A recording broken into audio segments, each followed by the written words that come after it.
हालांकि कोविड और Ukrainian conflict के चलते भारत भी प्रभावित हुआ है, उसके बावजूद हम अपने मित्र श्रीलंका की यथासंभव मदद करने की कोशिश कर रहे हैं।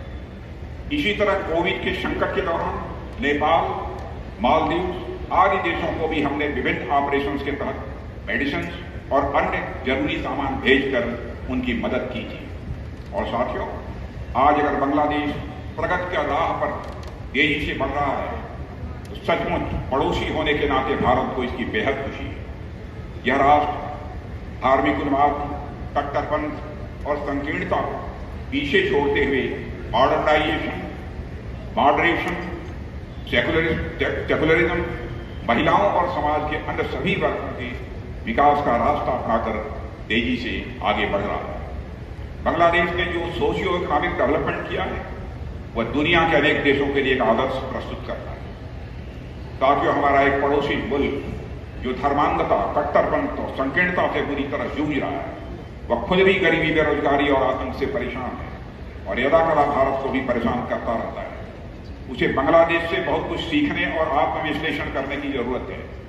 बांग्लादेश ने जिस तरह अपना डेवलपमेंट वह कर रहा है और क्षेत्र में अपनी पहचान बनाई है, उससे यह स्पष्ट है कि यह राष्ट्र आने वाले समय में सफलता की नई ऊंचाइयों को छूने में कामयाब होगा। हेल्थ, एजुकेशन, इकोनॉमी, कनेक्टिविटी और सिक्योरिटी संबंधी जरूरतों के समय भारत हमेशा बांग्लादेश के साथ खड़ा रहा है और आगे भी पूरी तत्परता के साथ भारत खड़ा रहेगा। भारत अगर अपनी ताकत बढ़ा रहा है तो वह केवल अपने लिए नहीं, अपने मित्रों के लिए भी बढ़ा रहा है। यह सिर्फ इसी दिशा में हमारे लिए एक बहुत बड़ा एसेट साबित होगा, ऐसा मेरा विश्वास है। साथियों, दूनागिरी नाम अपने आप में अनेक विशेषताएं यह समेटे हुए है।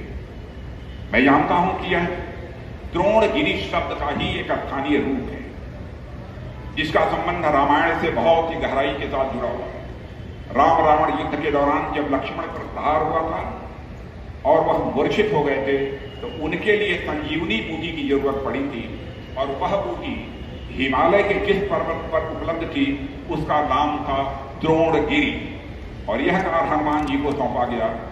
वे पहाड़ पर पहुंचते हैं, बूटी खोजने का प्रयास करते हैं, पर जब बूटी पहचान में नहीं आती तो पूरा पहाड़ ही अपने कंधों पर लेकर वह उड़ जाते हैं।